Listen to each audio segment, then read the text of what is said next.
philosophy of campaigning is, let's concentrate on swing voters, let's focus group them to find out what they want and what will appeal to them, and let's just relentlessly push those themes in the election. Labour was forced to drop policies that would not directly benefit the swing voters, even if it meant sacrificing its fundamental principles. The commitment to public control of industry, which was enshrined as Clause 4 of the party constitution, was dropped. The aim of Clause 4 had been to use the collective power of the people to challenge the unfettered greed of business. But now, Tony Blair was faced with crucial voters who no longer saw themselves as exploited by the free market. They saw themselves as individual consumers who were fulfilled and given identity by what business delivered them. The new Clause 4 promised not to control the free market, but to let it flourish.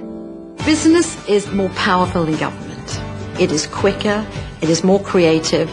Business is the lifeblood of the country.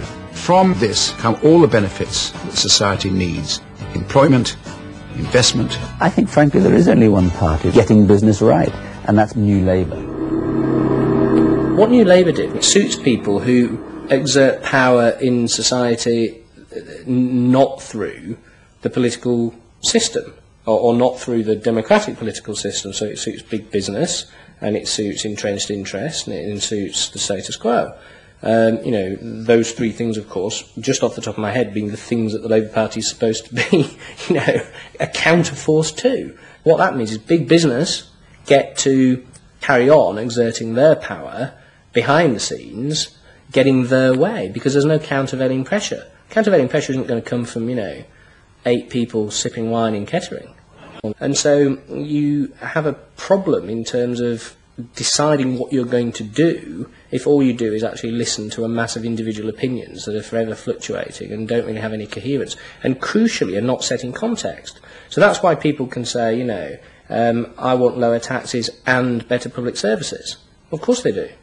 You know, if you say, do you want to pay more taxes to get better public services, people are less sure.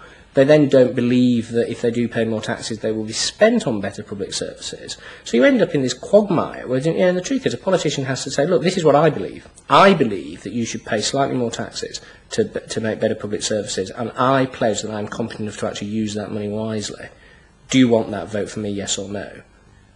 And that's what Blair has failed to do. Tony Blair turns around and sort of tries to feed back to them what they already believe, and given what they believe is sort of a load of individual, incoherent, contradictory nonsense, that's all he has to offer. And then he wonders why people don't get him. You know, the answer they don't get him is because they're looking for someone to do something that they can't do themselves, which is actually come up with a coherent political opinion that they might have faith in. New Labour are faced with a dilemma. The system of consumer democracy that they have embraced has trapped them into a series of short-term and often contradictory policies. There are now growing demands that they fulfil a grander vision, that they use the power of government to deal with the problems of growing inequality and the decaying social fabric of the country. But to do this, they will have to appeal to the electorate to think outside their own self-interest. And this would mean challenging the now dominant Freudian view of human beings as selfish, instinct-driven individuals, which is a concept of human beings that has been fostered and encouraged by business because it produces ideal consumers.